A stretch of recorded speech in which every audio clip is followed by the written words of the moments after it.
Okay, everyone, we'll make a start with the next breakout. So our first speaker is Dr. Megan Hill. Megan is a postdoc research fellow here at Leeds Beckett.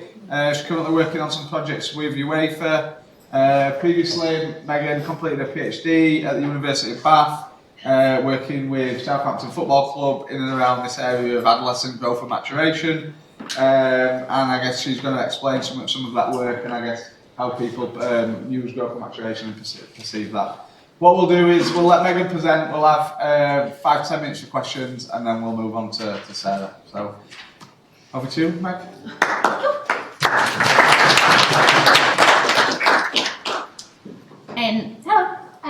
So as I said, I'm Megan. Just a bit of background on me. I used to be a competitive swimmer, not to like a super high standard, but spent a lot of hours swimming, so my background's not in football. I was also a late maturer, which I'll go into a little bit later, but I was very small for my age. Off the diving block, I was always the last one to come out of the water, and spent many of my teenage years being told to just wait to grow. So that's where my interest kind of stemmed from originally. So just a quick task. What's the most delicious strawberry? If you're picking the most delicious strawberry, which one are you picking? The red one. Red. Okay, so that's kind of what we're talking about today. And hopefully that will make sense by the end of the presentation. So, biological maturation, just kind of a quick overview, is the progression towards the adult state, and we define it in terms of status, tempo, and timing. It's 80% driven by genetics, and then there's a 20% environmental factor, but that tends to be really big life events, so war or childhood trauma, like really kind of big family life events. The gold standard method of measurement is measuring skeletal maturation, so kind of looking at this hand-wrist X-ray. But it's expensive. There's kind of question marks whether it's ethical or not due to like the levels of radiation of just giving uninjured children X-rays. And there's also lack of trained assessors to kind of look at skeletal maturation. But what the kind of message here is that children of the same chronological age can differ by several years in maturity status. So this picture here, the children are the same chronological age, they're born within the same 1 week of each other. But the athlete on the left, child A, has a skeletal age of 6.3 years, and the child on the right, B, has a skeletal age of 12.1. So they would be in the same class at school, the same sports clubs, the same teams, but they differ by 6 years in maturity status. So just really quickly out of interest, this is what it can look like. So this is a newborn X-ray, and just to see like the general progression of growth and maturation, you can see like the growth plates start to close, you can see more bones form, more carpal bones form in the hand, hopefully you can see that. And you can see that it progresses over time, hopefully. But as I said, it's expensive and it's unethical to essentially measure skeletal maturation. So we look at somatic maturation. It's cheaper. It's a non-invasive method of measurement, and it's quick. It's really easy to do, and there's some really simple equations that you can plug the data into. And essentially, the reason we can do this is normal, healthy children all follow the same pattern of growth. So this kind of graph on the left shows a boy and a girl going through a deceleration phase, an acceleration phase, peak height velocity, and then their growth terminates at like the end of their teenage years. Interestingly, the graph on the right shows that children go through this at different times, okay? So all healthy children will go through the same pattern of growth, but some children may go through it earlier than others and be the dotted line. Some children may go through it average and be the black line, and some children are going to go through this much later than others. So you could have a class of children, some will have gone through this before, some will be going through it now, and some will be 2 or 3 years later than others. And just for the sake of this presentation, I just wanted to show one of the measurement methods. So this is the Camas-Ropes method. It takes parents' heights, if you can get them, the child's current age, height, and weight. You plug that into the equation, which if anybody wants access to, I can share that with you. And it tells you their current height, obviously, which we've got. So this child is 5'7". And then it tells you their predicted adult height. So we're going to say that this child is going to grow to be about 183 centimetres. It gives a confidence interval, so we can be confident that they're going to be within this range. And then it will tell you their current height as a percentage of their predicted adult height. So this child is 85% of his predicted adult height. Does that make sense? So the higher that percentage, the closer they are to being fully mature. And then just within that, so the adolescent growth spurt specifically, so that kind of graph on the right that I was talking about, this is the most salient change in puberty.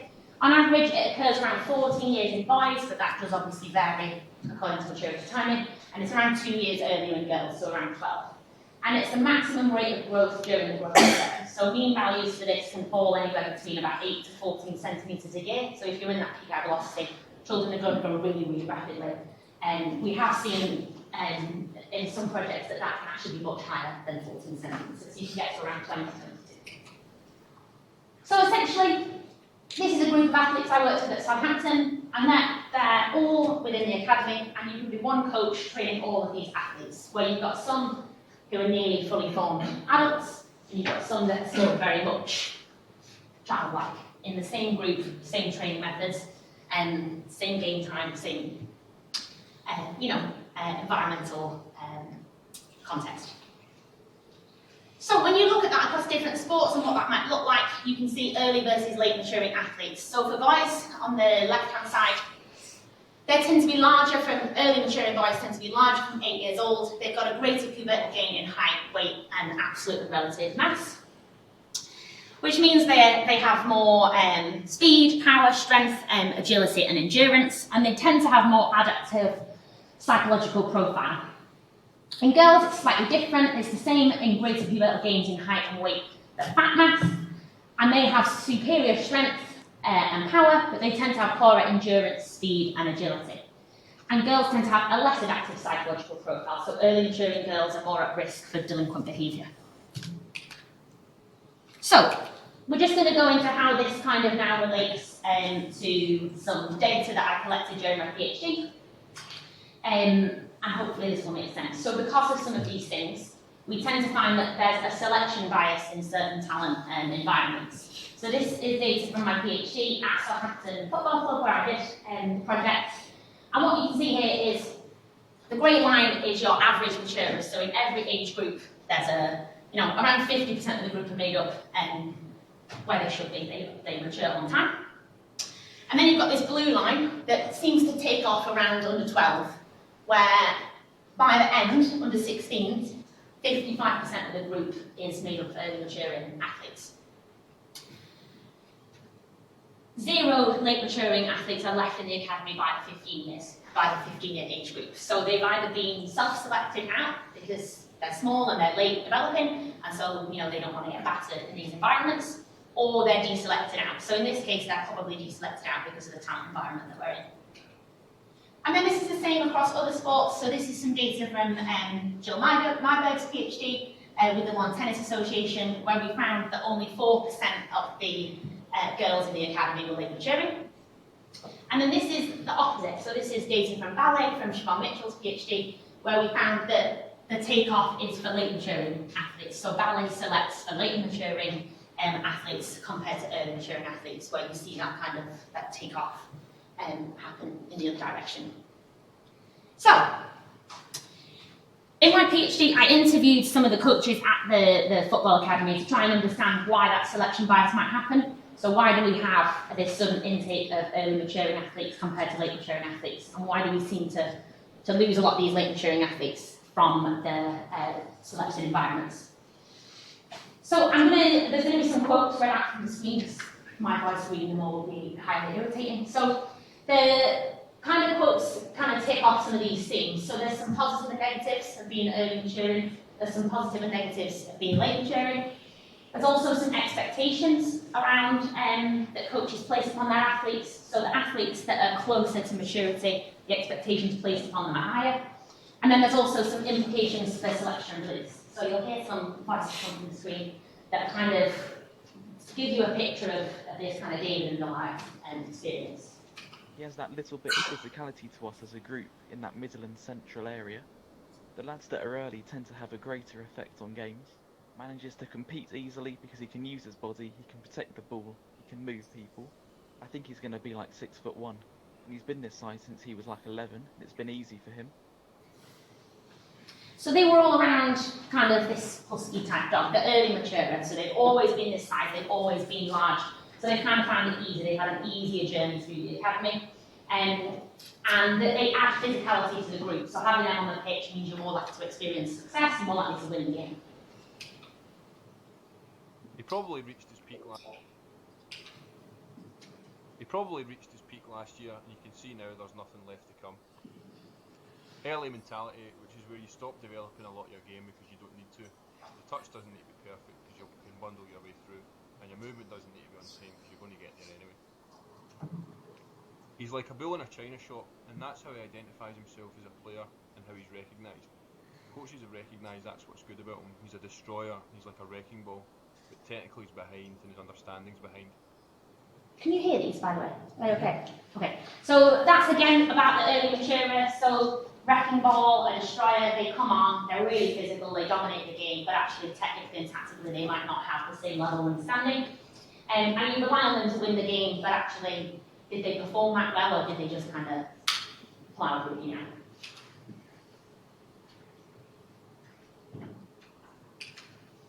He has kind of adapted and found a way to compete, moving the ball quicker, taking less touches, picking out good spots, but in a 1v1 duel, he will struggle. He's learned the tactics and the bigger picture, so he's just waiting for his body to catch up, and when it does, I think he has got a massive amount of potential. He's definitely got the underdog theory. He's at people, tackling them and running around. He's a real terrier. Another really exciting prospect, because when he physically develops, Dad is a giant. Dad is 6'4", so he is going to be a good size, and he is going to be quite the complete package. So these are all quotes said by a Category 1 Premier League football club talking about late maturing athletes. So giving them time to grow, you need to be patient. They will get there eventually. Dad's huge, mum's huge. You know they're going to be a good size. They're technically good. They're still in the environment, which means they've got something. The fact that they're here and so late maturing means they must technically and tactically be good, but they're just not there yet. At the moment he's doing well. His movement is good because he hasn't gone through a growth spurt yet. I think that helps. He is small and there are concerns about his predicted height. You know there is a physical issue. You know we need to be patient. Finds training and games really tough. Physically, he just can't get around the pitch. He can't cope. Not offering anything to the group, making everyone else work harder.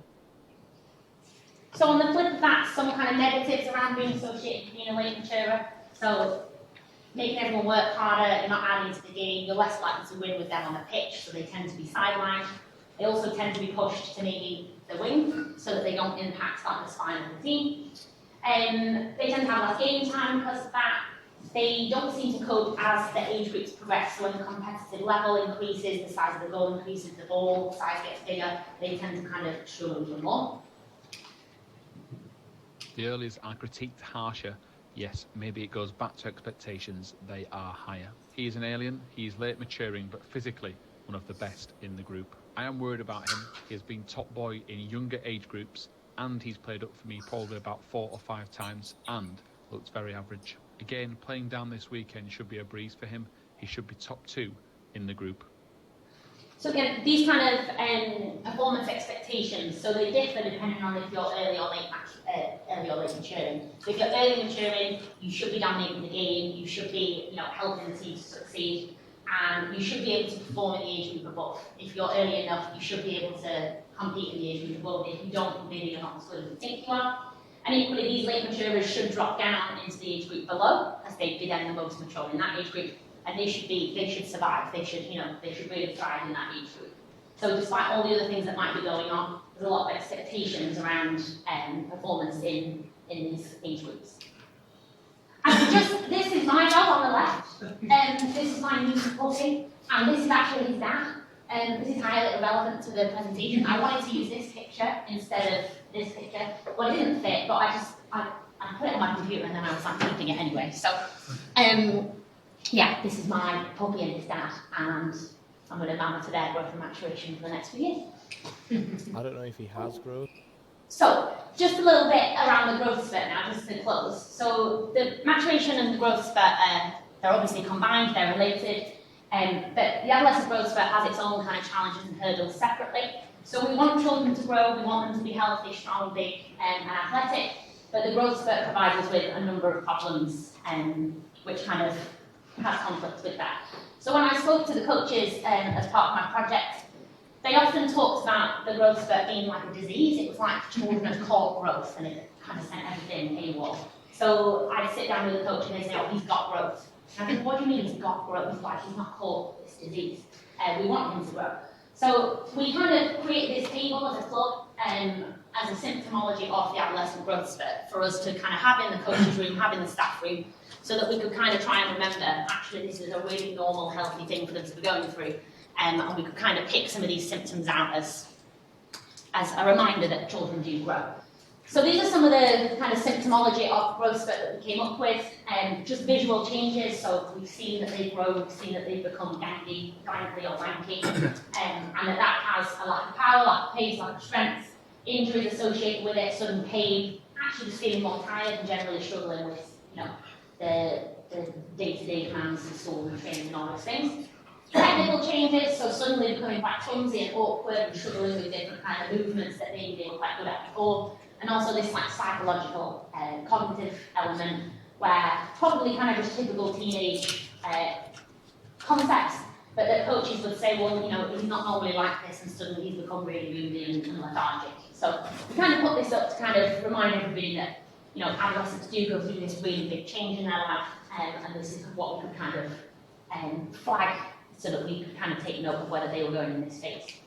I don't know if he has growth or if it's just been pretty steady, but the way he moves is just horrendous. He's quite hormonal and irrational. He hasn't looked as quick.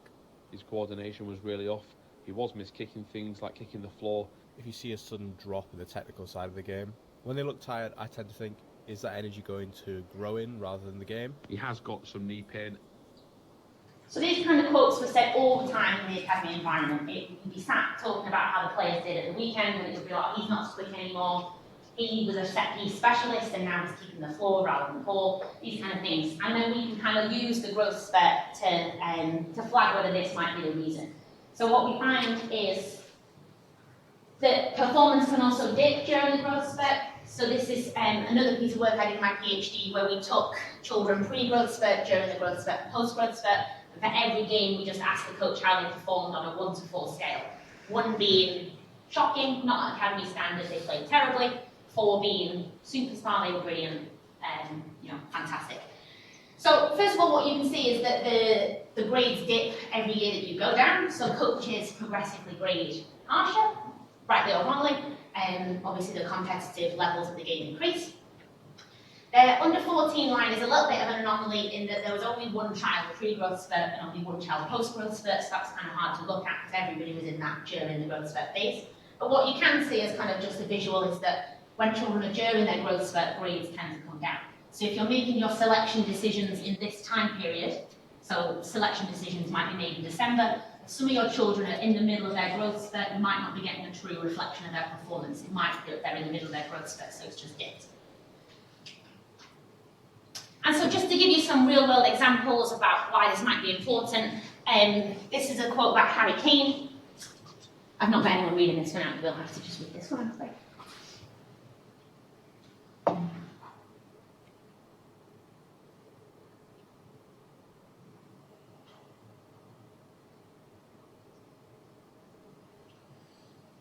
Ready?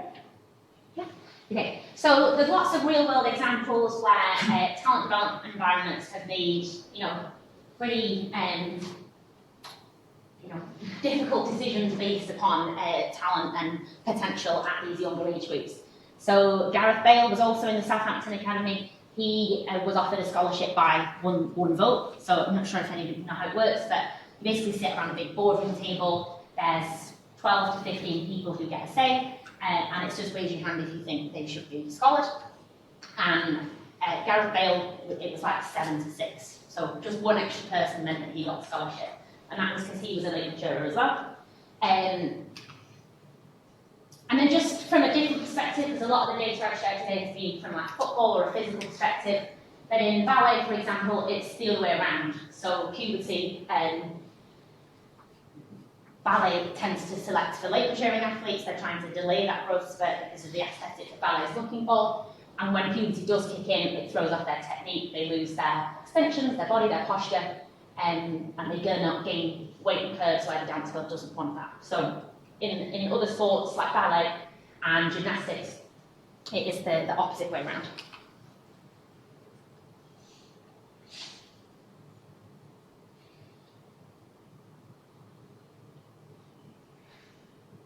If anybody's kind of been interested at all today, this book is really very, very good, and it's all around kind of these concepts. And then just the last one.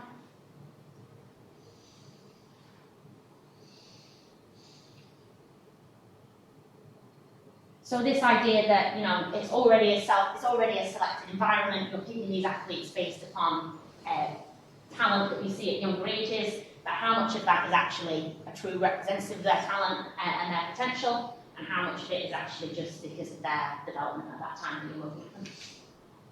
So, final slide. The problem, selection strategies and these environments tend to favour athletes on the basis of attributes not realised until adulthood, so these kind of adolescent attributes. Early developers often play to their strengths and neglecting that technical, tactical development. So a lot of the work we did in my PhD around kind of those quotes you heard was kind of challenging some of those ideas. So if we know these players are a bull in a china shop and we know they're behind in their technical and tactical skills, why are we not doing anything about that at the younger ages? So if we've got an early maturer at 13 who we are calling a bull in a china shop, we can do something about that. We can adapt their game, give them more of a development plan around their technical and tactical skills to try and increase that. And equally, talented late developers are overlooked or excluded too early. So what can the system do to protect those late maturers? Can we drop them down age groups? Can we give them more time? Can we be more patient and let them have their development years?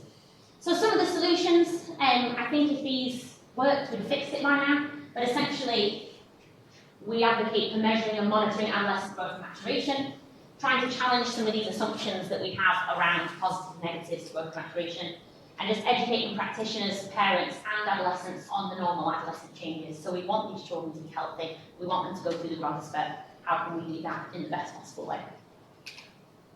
And that's it. If you have any questions or you want access to how you make these measurements, these equations, just let me know and I can send them through.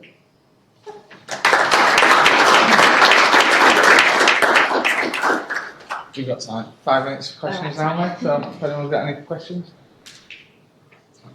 Yes, at the back. Could you, thank you by the way, could you expand a bit on, I think it's in one of your early slides about teenage girls, either it was early or late maturers showing delinquent behaviour. I deal with a lot of behaviour management stuff, so I'm quite intrigued to know how we can kind of spot that early, if that's something that's come up. Yeah, so I can definitely share with you some of like the research papers that talk about that if you want them. There's this kind of idea that obviously teenage girls, the average would be 12 years old to kind of go through this adolescent growth spurt, which is quite young, and they might not have the life skills and the education to know what that means. We're definitely relying on those ages as parents kind of helping us with what that looks like at home. 12-year-old girls, if they've gone through their growth spurt, they're probably going to look more like older girls. They're going to be more adult-like and therefore probably mix with older boys. That's just generally the way society kind of tend to work at the moment. So there's data out there that suggests early maturing girls tend to smoke more. They're the ones with the teenage pregnancies. They're the ones who are kind of getting into, I hate to say it, but the wrong crowd. That's kind of the way the literature suggests. So there's no real, as far as I know, there's no real solution to that at the moment. It's just kind of an observation that the early maturing girls are the ones that you're going to have more trouble with. The late maturing girls will tend to stay in sport for longer. They'll tend to stay physically active for longer. And that's kind of where the landscape is at the moment. Not sure if that helps, but I can send you those papers. Yeah, please, thank you. Yes. I have a question about more about growth and maturation in school specifically. So I know academies is like well established now, and then you have different systems of like looking through players like biobanding now. We could see coaches see them from different perspectives. But in a school environment where some are people who have to play in their age group, and then we see them go through that adolescence awkward stage, and we might not have the staff and sometimes to pull them out and do individualized sessions. And have you seen any schools or any good practices where like supporting them in that environment, not in academic school? Yeah, no, absolutely. So, and also, biobanding is a good tool and it's really effective. but also logistically it's hard to do even within football academies who have the time and the resources, because age groups train on different days, so it's not always easy to kind of manoeuvre the squads around. So the way I've seen it done is like, again, individualised training plans where you give kind of specific children different drills and activities to be doing. Reducing training load for those that are really struggling in the growth spurt tends to work, reducing it in different ways.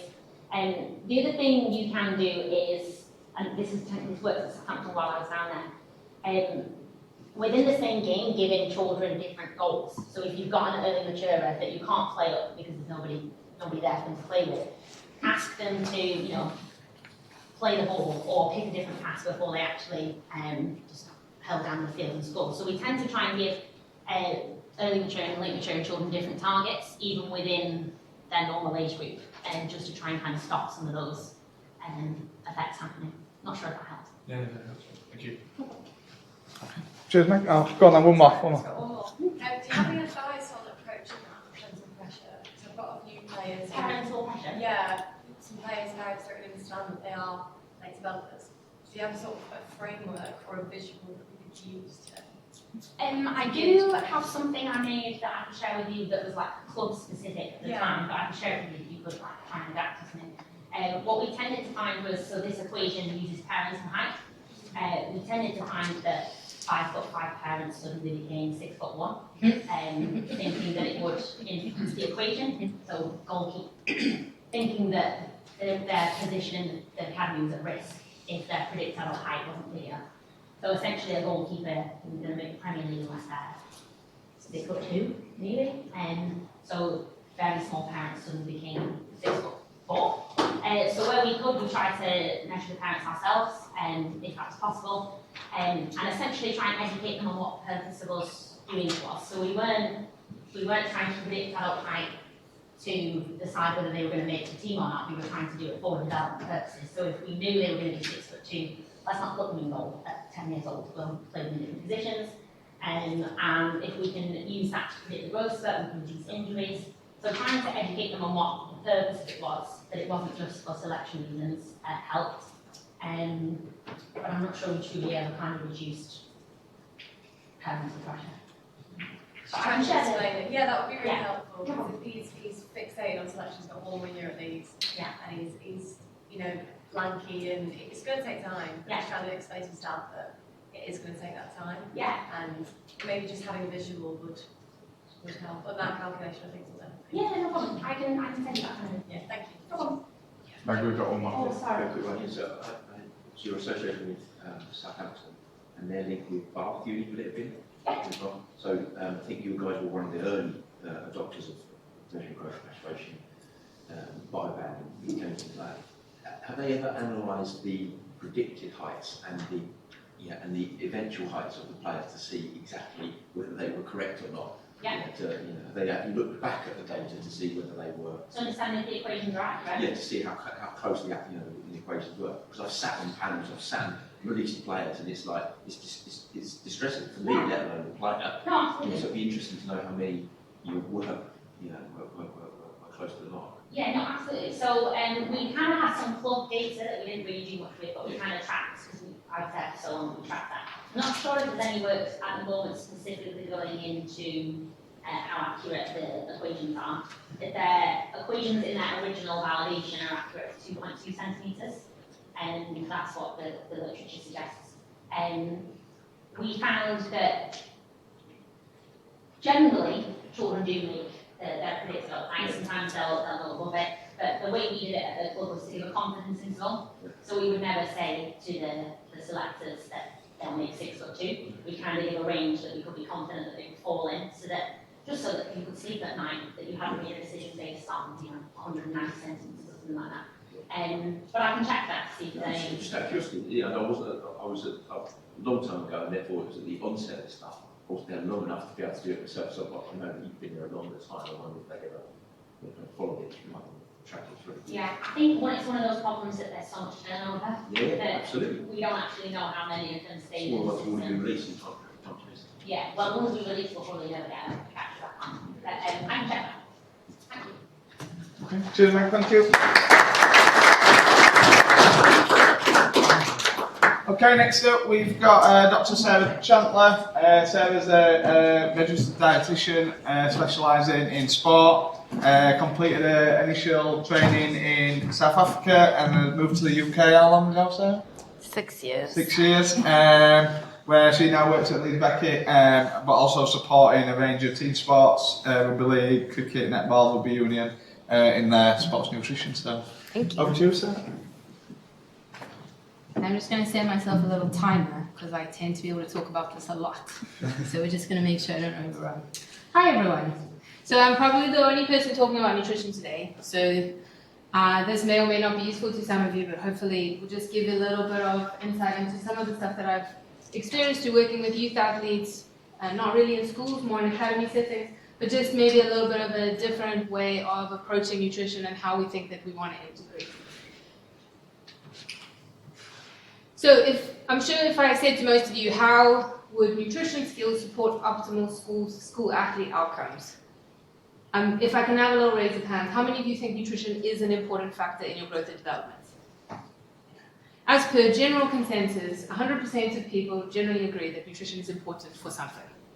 Because we all have to eat every day, often more than 3 times a day, depending on what you're doing, is that food is exceedingly simple in that we all eat, and food is exceedingly complicated sometimes in terms of how we then approach it in different ways. So you obviously want to think about this idea that in a growing and developing environment, I think that sometimes we focus on the wrong things around nutrition, and sometimes reinforcing the fact that maybe there's a different way to do it, which I think is probably why most of you are here. So in terms of what are nutrition skills, I'm going to hopefully give a bit of insight into what I think that means, what's the difference between a skill and a behavior, and why I don't think that you need to educate your children at all around nutrition in terms of macros. So things that hopefully maybe will help highlight a little is how do you actually assess a nutrition skill? Probably don't actually have a great answer for that yet, but we'll come back to it. How can you improve them, and how do we make sure that they add meaningfully to the development of any athlete or any school person? So as I'm sure I'm preaching to the people who already know all of this, is that we're quite aware of the fact that adolescents have got quite a lot going on. So for school athletes, there might be competing interests or changing priorities. I think sometimes I often hear a lot in academy settings that athletes are not motivated, or they don't think it's important, or maybe they're lazy about their food. And I'm like, no, it just means that it's not a priority for them yet. So we also want to, like, a lot of what I do now actually is around language usage, so hopefully you'll indulge me a bit in terms of how I keep trying to use a specific type of language around this. So they might be more excited about the outcome, like winning the game, rather than the process of how do we get better at eating, which sometimes for some people seems like a very long-term thing that we go through over time. Physical and psychological changes, which I'm sure obviously Meg has just highlighted in terms of they come from different angles and they have different impacts and they arrive at different times. Lots of change, topsy-turvy, all over the show. So if I had to say in your environments where you currently sit, in terms of whether it's around training, around school, any of those things, do your adolescents actually have enough time to eat? I'm getting a mix of heads. I love the bobblehead approach. So it's sometimes, especially when it comes to lunchtime, I know that here in the UK you have school dinners usually in terms of feeding kids, which is great. But if you've only got half an hour and you actually have to go to the gym, or you need to go do something else, you need to meet someone because of some extramural type thing, you don't actually ever actually have enough time to eat. When do they actually take time to learn about food and making food decisions? If they're, so the data around sort of what household, school, food experiences might be, I think in the UK is generally those who cook still cook, but those who don't cook are cooking less.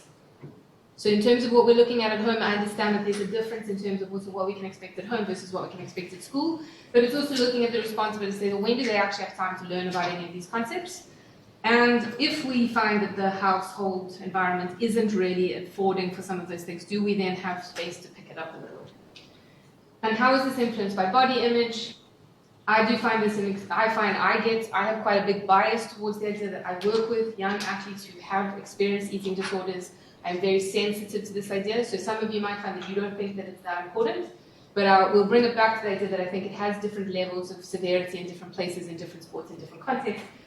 But body image and adolescence is probably continuing to change over time based on, like, when I would not want to be a teenager ever again, based on what currently goes on being teenagers.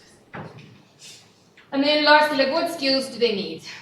So this, I think, is where I won't be able to give you any answers around this, but I think in each of your contexts, you'll be able to try and look at what skills you actually need to make helpful eating behaviors. And I think this is where you'll also notice that I'm moving very, very far and I stay clear away from the idea of good, bad, healthy, or unhealthy. Those words in my dictionary generally don't really exist if I can avoid them. And if you need me to expand, I will, but if we start from that, that's one, I don't tend to use that language if I can avoid it.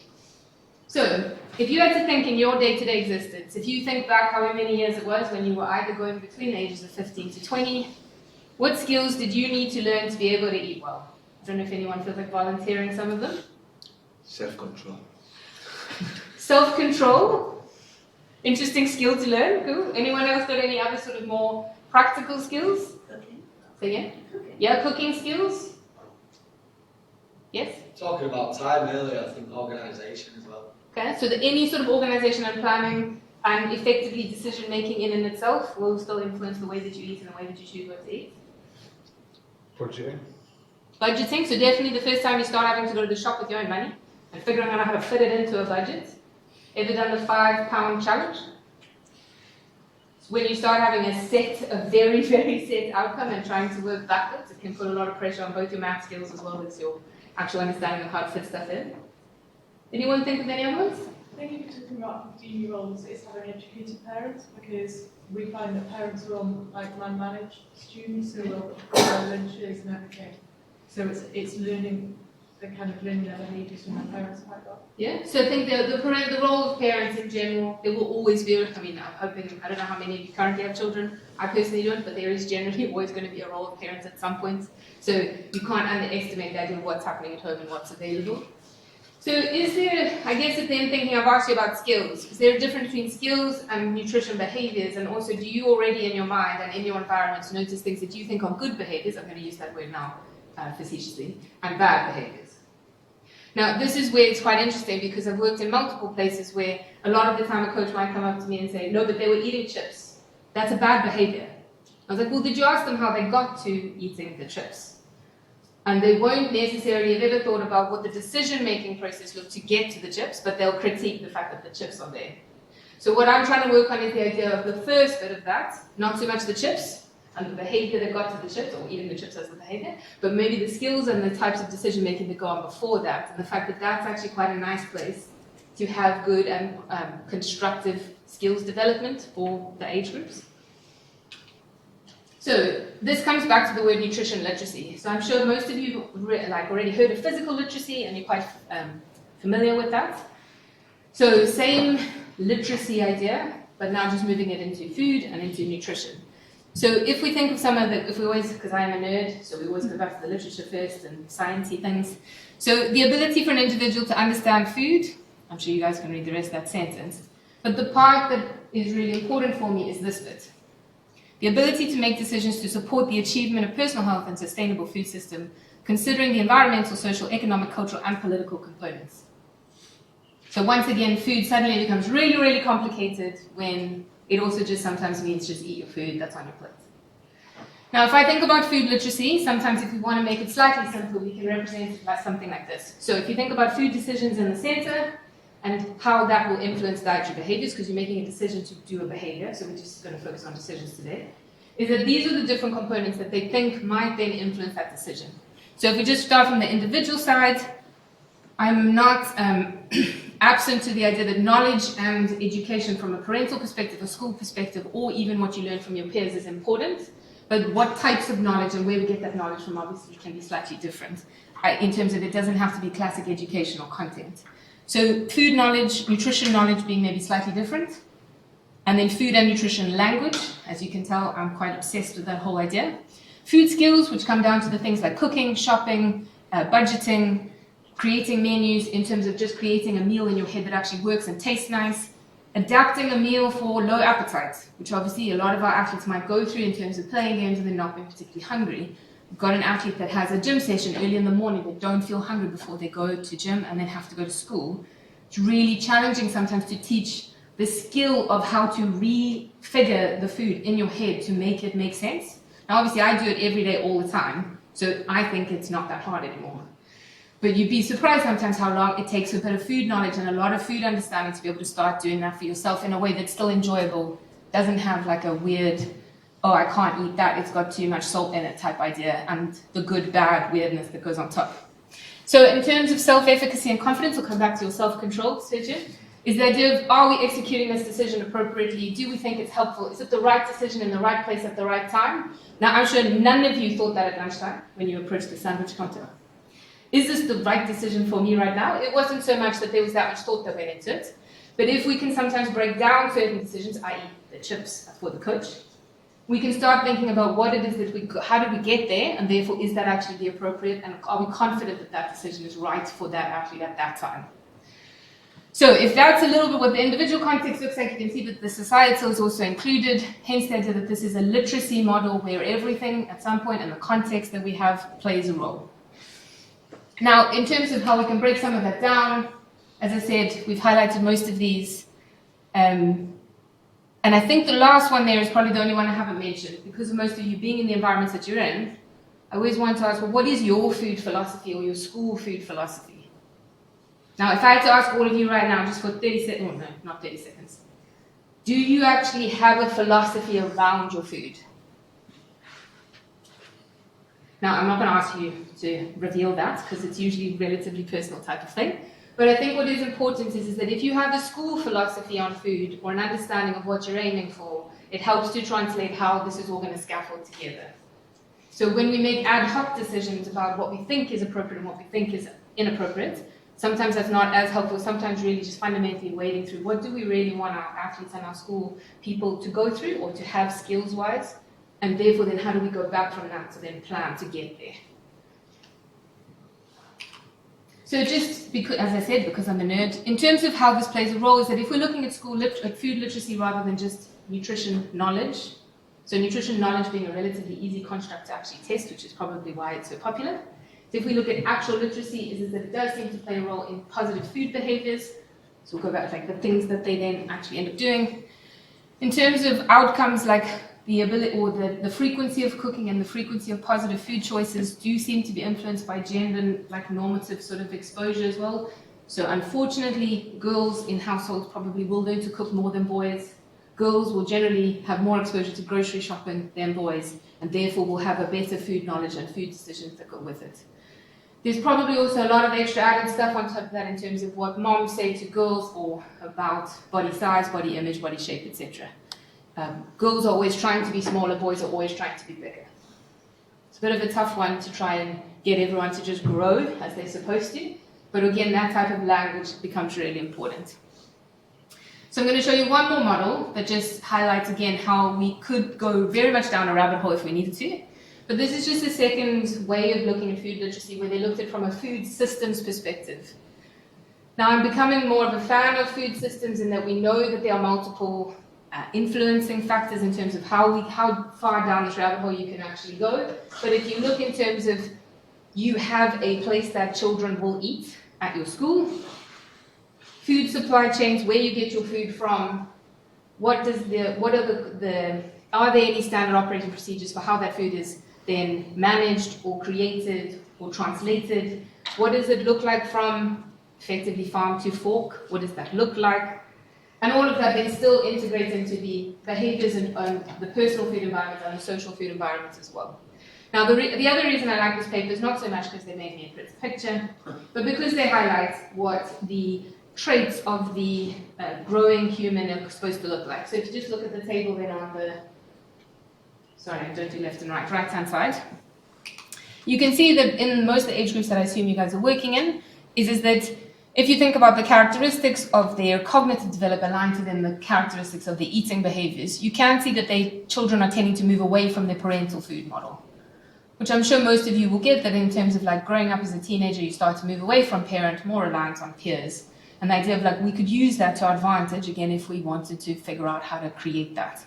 But the other part that I think is really interesting is that these guys have highlighted that these fundamental skills, like food literacy components, so knowledge, cooking skills, food safety knowledge, understanding of food labels and budgeting, are all between the ages of 6 and 11. I don't know if you know any 11-year-olds that can budget, but I've got some under 20s that can't budget. So I think that there's a bit of when reading through this, I think that they might say that some of these start in those age groups, but they definitely don't finish.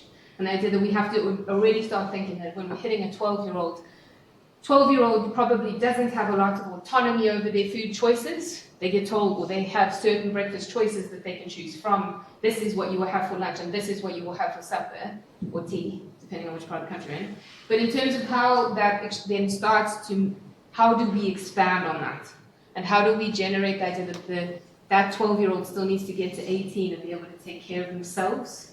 So even if you just think of it from a lifestyle perspective, we need to make sure that they can cook and take care of themselves by the time they leave their house, well, ideally.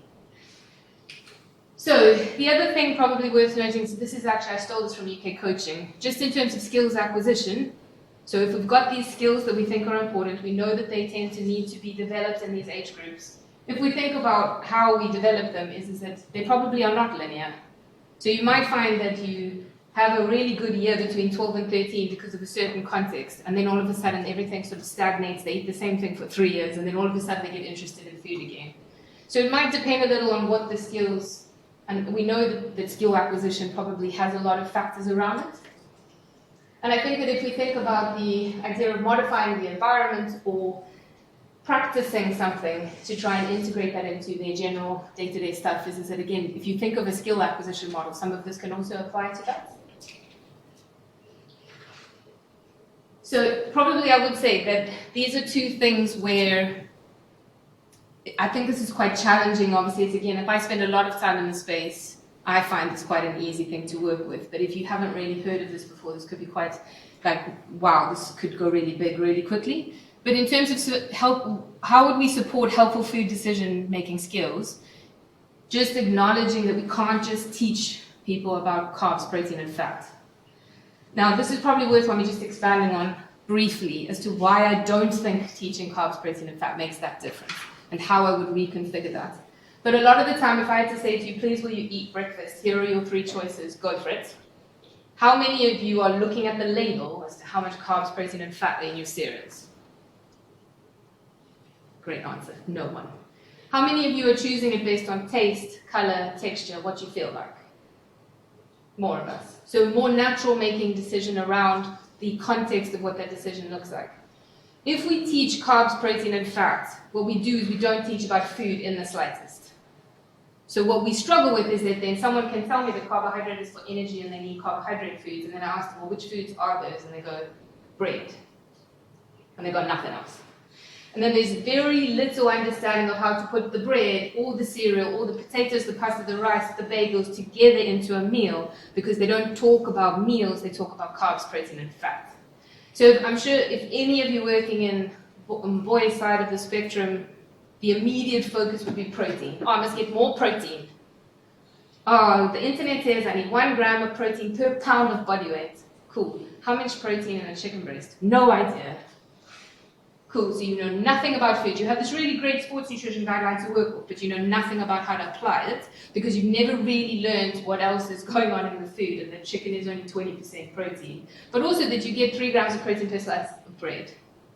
So instead of being able to look at alternative sources and the fact that no food is ever one thing, bar and jelly babies, which is just sugar, is that there isn't a lot of understanding of the complexity of food if we teach them in that paradigm. So putting them back into the classroom and teaching them carbs, protein, and fat is not my suggestion. So if we can also continue to think that at any point in time, if someone says the athlete is eating chips because they don't know any better, please reconsider that that might not actually be appropriate. They just decided to make that decision because the chips tasted nice, not because they didn't know that what chips have in them, or that chips are made from potatoes and lots of salt and taste delicious. So I think that that's quite important, and this idea that often the fit for purposeness in terms of how we experience these skills is that you probably might remember back to when you might have made your first omelette, or made your first full English, or made carbonara the first time when you actually had to break the egg into the thing and you get really nervous, you're going to curdle it, and it's very stressful. No? Just me, okay. So in terms of like skill acquisition being non-linear is to remember that they don't learn in modules, in terms, in semesters, and you don't get to test it at the end in terms of exactly that you will achieve this by this point. Sometimes it takes time to be able to get to the point where that acquisition is important, or you need to make it relevant so that that is experienced for them. So, and I'm sure that none of that is rocket science. as I say it, I'm sure that all of you can resonate with that, that you can't make someone learn something until they're ready. So, some things that you might be able to do. So, the first thing is that while I'm so excited about food literacy and I love this concept, there are no validated tools to be able to assess schools like nutrition literacy in adolescent athletes. There are different ways that you can assess knowledge. There's probably, you could do a cooking skills test that you can make up on the spot. There's a lot of limitations around how to assess this at this point. So I wish I had a magic button and you could just press assess, and then you can get a mark, and then we can tell them how to make it better, and then we can reassess them later, because that would be lovely science. But unfortunately, this doesn't work like that. So suggestions that can start a process of looking at food literacy and how it's integrated into your environments would be thinking about a food philosophy. If anyone wants a bit more help on what that actually means, maybe we can talk about it later. Looking at embedding the importance of food and actually scaffolding off. If you think that they don't have enough time to eat, why don't you make more time? Why don't you prioritize longer time points? Why don't you make sure there's a snack break between sessions? Why don't you make sure that we have tables and chairs that allow for to actually sit down and eat after a session in a communal space that actually provides space for them to do so? Why do we make sure that they have microwaves, toasters, fridges, and an air fryer in a space where they also then have to take responsibility for cleaning it?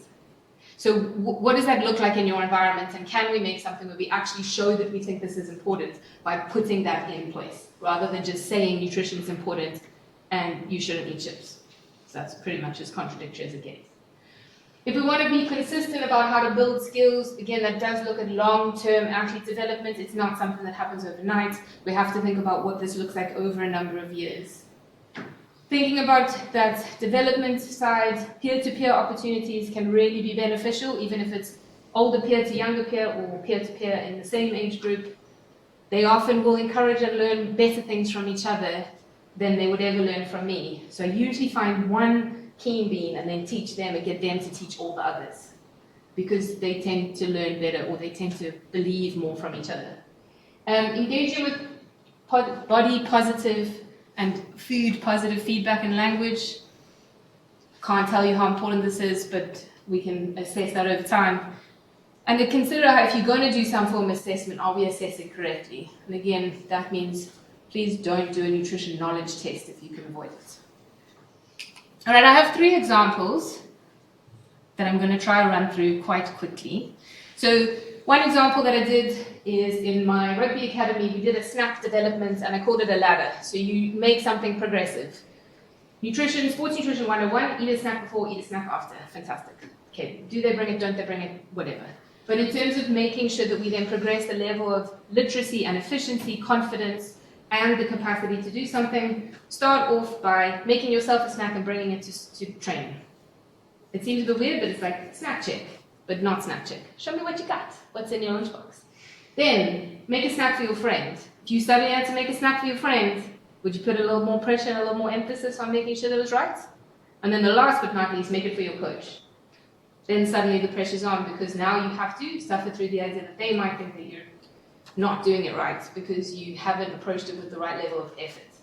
So although that one's a bit mean, I tend to leave that one if I can, but the idea of creating a ladder, creating progression of a skill that you think might be important is one way of then looking at skills development within food.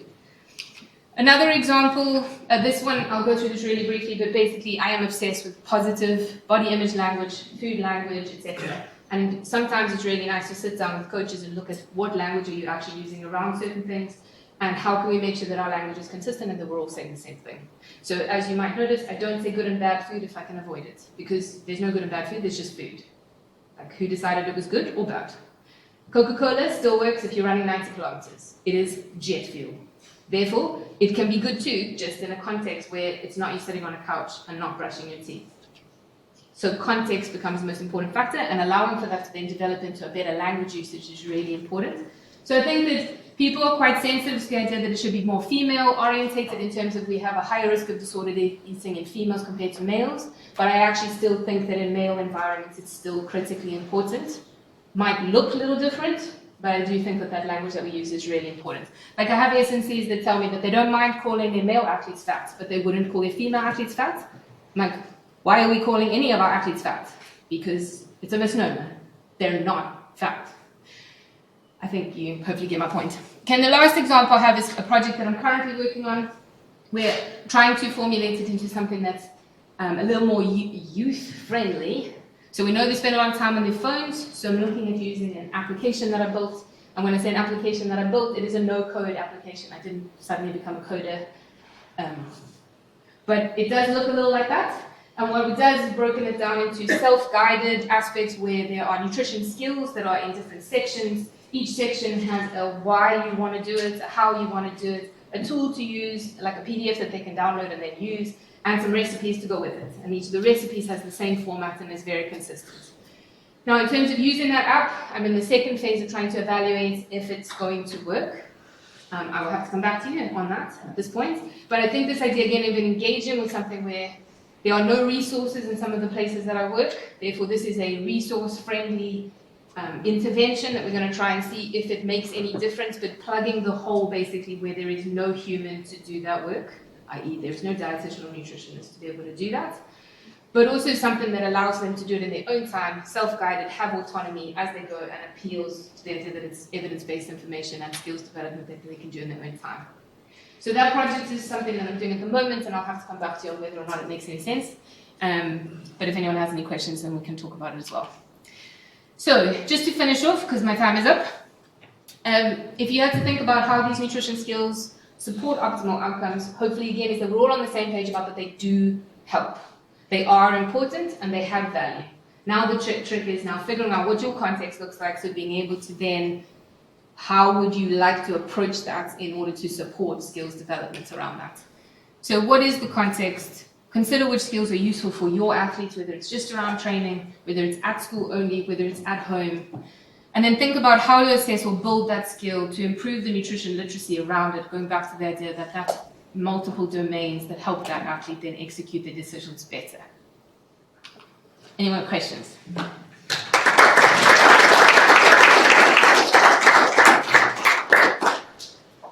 Excellent. So we've probably got time for one question. Thank you, good.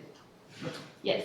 I've just got one. I'm coming from a school background. I know that's not the best context to ask this question from, but I'm just wondering, in terms of the positive feedback in terms of body image and food, I'm struggling to think at how I'd implement that into a conversation with a student.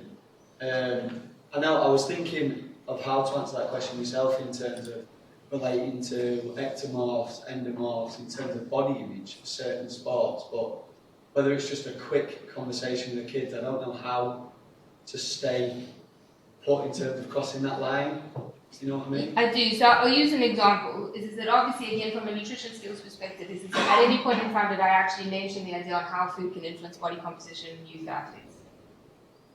No, because your behaviors and skills will effectively eventually translate into body composition outcomes. But if the only reason that an athlete wants to talk to me is how to gain muscle mass or how to lose fat mass, they have completely reduced nutrition's role to only those two concepts, and that's rubbish in my nutrition expert opinion.